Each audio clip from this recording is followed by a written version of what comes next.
we talk about macronutrients, obviously we're talking about carbohydrates, proteins, and fats. And of course, we call them macronutrients because they are required in very high amounts, in macro amounts, as it were.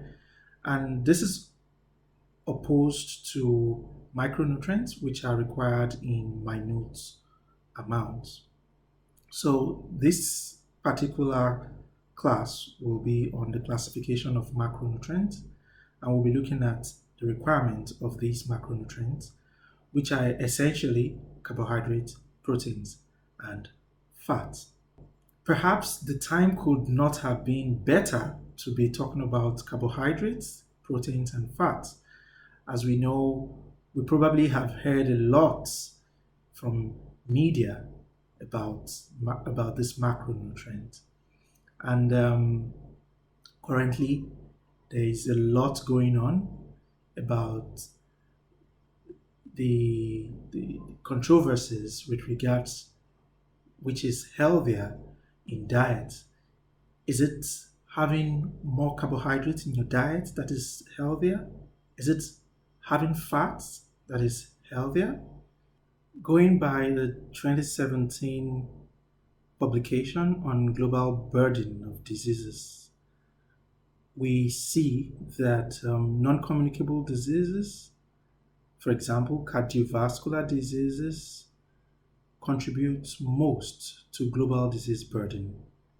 And this is a trend that you notice in many countries, including Nigeria. What is the connection between nutrition and non-communicable diseases? Many people, as a result of their unhealthy eating choices, do not regulate the amount of macromolecules they consume.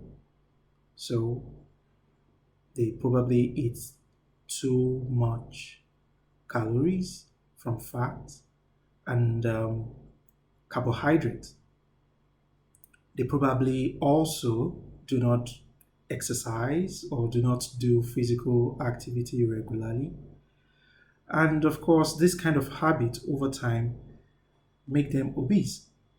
Now, it may appear that, oh, this may not be a problem.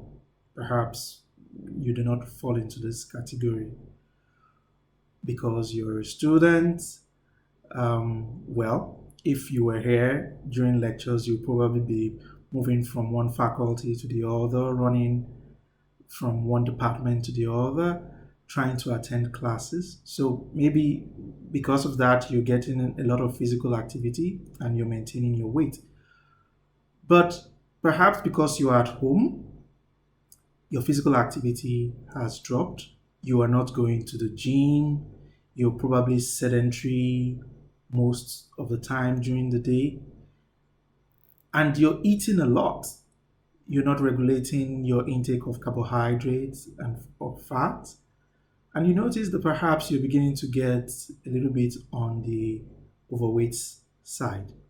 Well, this is one of the reasons why you should make healthy eating choices based on the knowledge that you gain from this course. For many students, like I said, this may not be a problem because in Nigeria there's food insecurity anyway, just as we have a lot of insecurity in power, in health, in jobs. There's also food insecurity.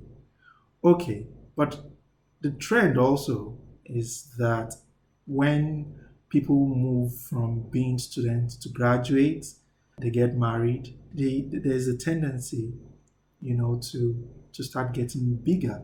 Why? Because physical activity drops, and of course, food intake increases. You probably can afford eating more, you have more, you're making more money, and so your choices of foods begin to grow.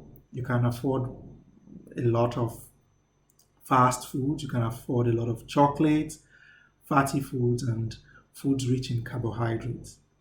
Perhaps at that stage, you will also need to make use of the lessons learned from this course to be able to regulate your feeding choices and to make healthy feeding or eating choices.